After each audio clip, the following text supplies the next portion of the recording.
करती डासना के साथी हैं हमारे साथ, जो पिछले 4 साल से किसानों के संघर्ष में कार्य कर रहे हैं जी।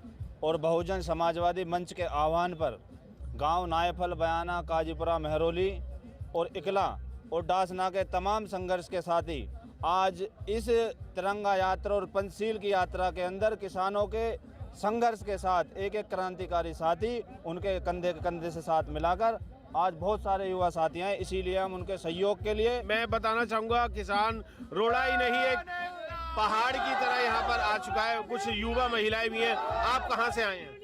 हम दिल्ली से आए हैं, दिल्ली शाहदरा से हम लोग यहाँ पर आए हुए हैं।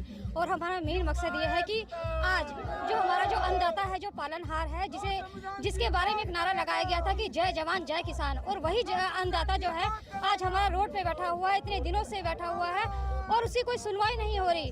आखिर क्या वजह है? लोग कहते हैं कि वो अन्नदाता जो है वहाँ पर बैठे हुए हैं, क्या वो इतने सारे लोग जो बैठे हुए पागल हैं? सिर्फ जो कानून जिन्होंने बना दिया, क्या उन्होंने सोचा उन लोगों के बारे में कि वो किस मतलब जद्दोजहद में जी रहे हैं? इतनी सर्दी में वहाँ बैठने की उन्हें क्या जरूरत है? तो हम उनका समर्थन करने के लिए हम महिलाएं सारे लोग समर्थन के लिए खड़े हुए हैं। सर, मैं आपसे भी पूछना चाहूँगा, आप सीनियर हैं, युवा आए हुए हैं, हर वर्ग के लोग हैं, आप भी आए हुए हैं, इतनी ठंड में आप यहाँ पर आए हैं, क्या लगता है कि काला कानून वापस होगा? बिल्कुल होना चाहिए जी, हम उनके पूरे समर्थन में हैं। कितने लोग आए हैं आपके साथ?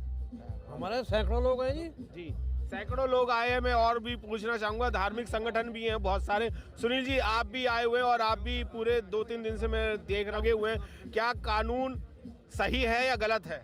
सर, बिल्कुल गलत है। ये किसानों का डेथ वारंट है, ये बिल्कुल कानून नहीं होना चाहिए था, लेकिन इन्होंने 4 दीवारी में अपनी मेजोरिटी देखते हुए पास किया, तो किसानों का डेथ वारंट है, ये बिल्कुल खत्म होना चाहिए। और हम बहुजन समाज के जो आज तमाम संगठन जो इकट्ठे हुए, आज जो किसानों की जो कमी रह गई थी संख्या की, वो संख्या बढ़ाने का काम करेंगे, उसमें शामिल होने का काम करेंगे और इस कानून को रद्द करवाने का काम। बिल्कुल रद्द कराने का पूरा इन्होंने मूड बना लिया है। कुछ एडवोकेट्स भी हैं यहाँ पर बहुत सारे। मैं आपको बता दूं कि 250 के तकरीबन एडवोकेट हैं। सर, मैं आपसे भी जानना चाहूँगा, क्या क्योंकि सरकार के पास एक डिपार्टमेंट पहले एफसीआई हुआ करता था, जो अनाज का भंडारण किया करता था, और जब सरकार को जरूरत पड़ती थी उसको गरीब लोगों को बांटने के लिए, तो 2 रुपये किलो या फ्री में वो उस अनाज को बांटती थी। लेकिन सरकार ने उस चीज़ को हटाते हुए मात्र 2 व्यक्तियों को भंडारण करने की व्यवस्था दे दी गई है जी। अब 2 व्यक्ति अगर जब जरूरत पड़ेगी तो वो अपने दाम पे उसको देंगे, फ्री में नहीं देंगे। तो इस तरह की व्यवस्था बिल्कुल नहीं होनी चाहिए, ये कानून हमें वापसी होना चाहिए। और किसानों की सपोर्ट में सभी ये बहुजन एकता यहाँ पे इकट्ठी हुई है, उनको सपोर्ट करने जा रही है और कानून को ये वापसी दिलाने का ही काम करेंगे हम लोग। बिल्कुल। मैं दोस्तों बता दूं कि मेरे पीछे, बिल्कुल पीछे आप एक गोल्डन कलर की जो मूर्ति देख रहे हैं, वो डॉक्टर BR अम्बेडकर जी की है। बिल्कुल विश्व रत्न, भारत रत्न बाबा साहब डॉक्टर BR अम्बेडकर जी की। इन्होंने कानून जो बनाया था वो सबके हित के लिए बनाया था, और पूरा वर्ल्ड जो है वो यही मानता है कि कानून बाबा साहब डॉक्टर BR अम्बेडकर ने जो बनाया था वो सबसे उम्दा और सबसे टिकाऊ और सबसे सुंदर और सबसे खूबसूरत हमारे भारत का संविधान है, जिससे कि कई सारे देशों के नेताएं जो हैं, जो वहाँ के नेता हैं, उन्होंने भी ये कहा है कि अगर बाबा साहब जिंदा होते तो उनसे हम अपने देश का कानून बनवाते। अगर कानून बनाना है तो इनसे सीखिए, कुछ आप सीख सकते हैं, तो भी आपको बहुत कुछ अच्छा सीखने को मिलेगा। और अगर कानून बनाना है तो देश हित में, समाज हित में और हम लोगों के हित में ही कानून बनना चाहिए। अभी तो ये छोटी सी शुरुआत है, ये जो चिंगारी है वो कब शोला बन के और भड़क जाएगी इसका पता नहीं। सर्द हवा चल रही है और बहुत ज़बरदस्त हवा है। आप झंडे को भी देख सकते हैं कि कितनी तेज हवा चल रही है, और उसी हवा में यहाँ पर किसानों को समर्थन देने के लिए ये सभी वर्ग के लोग हैं। मैं बता दूं, बच्चे से लेकर के बुजुर्ग भी हैं, बहुत सारे लोग हैं। दी बुद्धिस्ट सोसाइटी ऑफ इंडिया के भी दिल्ली प्रदेश अध्यक्ष CS भंडारी जी भी आए हुए। सर, आज आप यहाँ पर किस उद्देश्य से आए हैं? आज हम जो है बाबा साहब का मिशन को उजागर करने के लिए, उनका महत्व बताने के लिए और सरकार को ये बताने के लिए कि जो किसान आंदोलन चल रहा है वो किसानों की जो मांग है वो जायज़ है, और लोकतंत्र में सभी को अधिकार है लोग अपने आंदोलन करने का, अपनी बात को रखने का।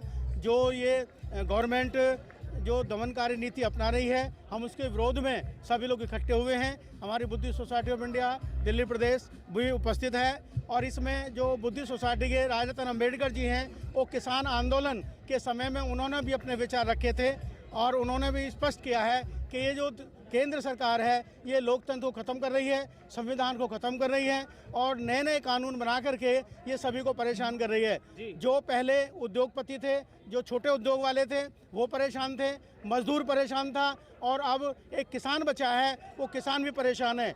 अगर 10% किसान हैं तो उसके साथ 5-8% हमारे मजदूर भाई भी हैं। जब किसान को लाभ होगा तो मजदूर को भी लाभ होगा, श्रमिक को भी लाभ होगा। इसलिए हम सभी लोग, सारा जो जल समूह है इकट्ठा हुआ है, वो केंद्र सरकार को ये जताना चाहते हैं कि जो किसानों के 3 मांगे हैं उनको उससे ख़त्म किया जाए, उनको समाप्त किया जाए। बिल्कुल ख़त्म किया जाए, समाप्त किया जाए। आप इतनी दूर से आए हैं, क्या आप भी यही चाहते हैं कि जो कानून बने वो समाज हित में बने? ये जो कानून बने हैं, आपने कहा है ये समाज हित में है? नहीं, ये मैंने ये पूछा है कि जो कानून बने वो समाज हित में होना चाहिए, ये पूछा है। बिल्कुल समाज हित में होना चाहिए, देश के हित में होना चाहिए, आम नागरिक के हित में होना चाहिए। ये जो कानून बनाए हैं ये दमनकारी कानून है, उत्पीड़नकारी कानून है और मानवता के हनन के कानून है। ये लोकतंत्र के लिए खतरा है, क्योंकि इस मामले में जो सरकार ने निजीकरण का जो रूप लिया है, 6% लोगों के हाथ में 94% लोगों का जो देने का काम करा है और इतनी दमनकारी नीतियां इन्होंने पेश की है कि जिससे देश का हम आम नागरिक पूरा आहत है। और ये जो आंदोलन, ये किसानों की जो मांग है, ये बिल्कुल जायज मांग है और इस जायज मांग को जब तक हम जन जन तक नहीं पहुंचा देंगे, इस आंदोलन को जन आंदोलन बनाकर ही होश लेंगे। बिल्कुल होश लेंगे। और अभी एक बात आ रही थी कि सभी लोग ये कह रहे हैं कि ये दमनकारी लोग हैं और कानून भी इसी तरीके से बना रहे हैं। अगर सत्ता में बैठे हैं तो हम क्या कुछ भी कर सकते हैं? जी, सभी को नमो बुद्धाय, जय भीम। जो सत्ता में बैठे हैं तो उसके लिए विपक्ष भी बनाया गया है। विपक्ष इसलिए बनाया गया कि अगर सत्ता में जो लोग बैठे हैं और वो गलत कानून बनाते हैं या गलत नियम कानून पे चलते हैं तो उसके लिए विपक्ष अपनी आवाज़ उठाता है। लेकिन समस्या इस देश के अंदर ये है कि इस देश में जो अब सरकार है, जो भारत सरकार है, जो भारतीय जनता पार्टी की सरकार है, जो RSS माइंडेड सरकार है, उसने तो इतनी दमनकारी नीति कर दी है कि अगर कोई आप सही बात कहोगे, आप कहोगे कि अन्याय के खिलाफ हम लोग खड़े हैं, तो हमको जेल में डाला जा रहा है, हमको जो तुरंत मुकदमा लिखवाया जा रहा है। आप देखिए, जिस दिन से सरकार बनी है, सरकार ने ना जनता के हित में कोई कानून बनाया, ना कोई महिलाओं के हित में बनाया, ना कोई रोजगार के हित में, ना स्वास्थ्य के हित में। जिस दिन से सरकार बैठी उस दिन से इसने धर्म जातिवाद का जहर यहाँ पे खोलने का काम किया भारत के अंदर। आप ये देखिए, कभी NRP, कभी NRC, कभी धारा 370, कभी राम मंदिर का मुद्दा और कभी आज देखिए किसानों का मुद्दा, कभी SC ST एक्ट को कमजोर करना। तो ये जितने भी जो कानून इस भारत सरकार ने बनाए, भारतीय जनता पार्टी ने बनाए, इसने वो कानून बनाए सबको जाति धर्मों में बांटने का काम किया और एक एक करके सबको तोड़ने का काम, जोड़ने का काम नहीं किया, सबको तोड़ने का काम और सबकी विचारधारा को खत्म करने का काम ये भारतीय जनता पार्टी कर रही है। इसलिए आज यहाँ किसानों को मजबूत करने के लिए, क्योंकि किसान जो होता है देश की मजबूत रीढ़ है। किसान अगर कमजोर हो जाएगा तो जो गरीब लोग हैं, जो गरीब तबका है, जो अन्न खाता है, जो वो आटा खरीदता है, उसको वो महंगा मिलेगा, क्योंकि उसका रेट जो अंबानी और अडानी तय करेंगे। इस देश में जो मंडियां बनाएंगे वो अडानी अंबानी बनाएंगे। तो मैं तो ये कहता हूँ, बार बार कहता हूँ कि अगर इस देश में आपने बिजली बेच दी, आपने रेलवे बेच दिया, आपने BSNL बेच दिया, आपने कोई रोजगार नहीं दिया जिस दिन से आप सरकार में बैठे हैं, तो मुझे ऐसा लगता है कि मोदी जी को अपनी गद्दी छोड़ के अडानी या अंबानी को प्रधानमंत्री इस देश का बना देना चाहिए, क्योंकि उनके बस की नहीं है देश संभालना। जी बिल्कुल। बहुत सारे व्यूज़ ऐसे आते हैं कि अगर देश चलाना नहीं आता तो अपनी गद्दी छोड़ करके कुछ और कर लेना चाहिए।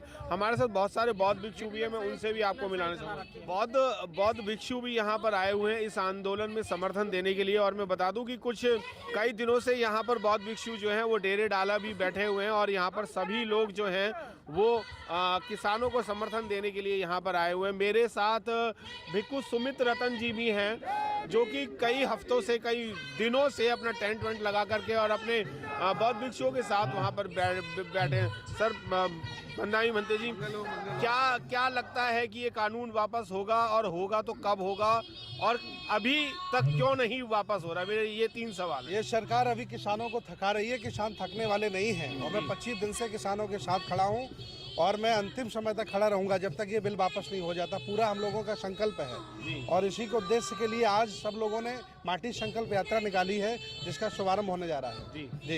ये माटी संकल्प यात्रा क्या है? ये माटी का क्या मतलब? माटी से मतलब जमीन है। ये देश को बचाने की लड़ाई है, ये संविधान को बचाने की लड़ाई है, ये भारत की संस्कृति और सभ्यता को बचाने की लड़ाई है, ये लड़ाई मिट्टी को बचाने की है। इसलिए माटी संकल्प यात्रा आयोजित की जा रही है। जी। इस संकल्प यात्रा में अंदाजन कितने शहरों के लोग हैं यहाँ पर? देखिए, ठंड बहुत है, फिर भी हजारों लोग इस यात्रा में शामिल होंगे। पूरी व्यवस्था की गई है और पूरे देश के लोग इस संकल्प यात्रा में शामिल होने के लिए आ रहे हैं। क्या अगर हम धार्मिक बात करें तो धार्मिक बातों में सिर्फ एक बौद्ध धर्म के ही जो बौद्ध भिक्षु हैं वही वहाँ पर उन लोगों के लिए आए हुए हैं, क्या और धर्म नहीं है, क्या और लोग नहीं है क्या? किसानों के साथ सभी लोग खड़े हुए हैं, सिर्फ मठ मंदिरों के पुजारी बाबा दिखाई नहीं दे रहे हैं, बाकी वहाँ इमाम दिखाई देते हैं, मुसलमान हैं, सिख सरदार हैं और बौद्ध भिक्षु हैं, सारे लोग हैं। सिर्फ अकेले बाबा हम लोगों को दिखाई नहीं दे रहे हैं, जो मंदिरों से अभी तक निकल पे नहीं आए हैं, जिनका भी भाजपा से उनको भंग नहीं हुआ है।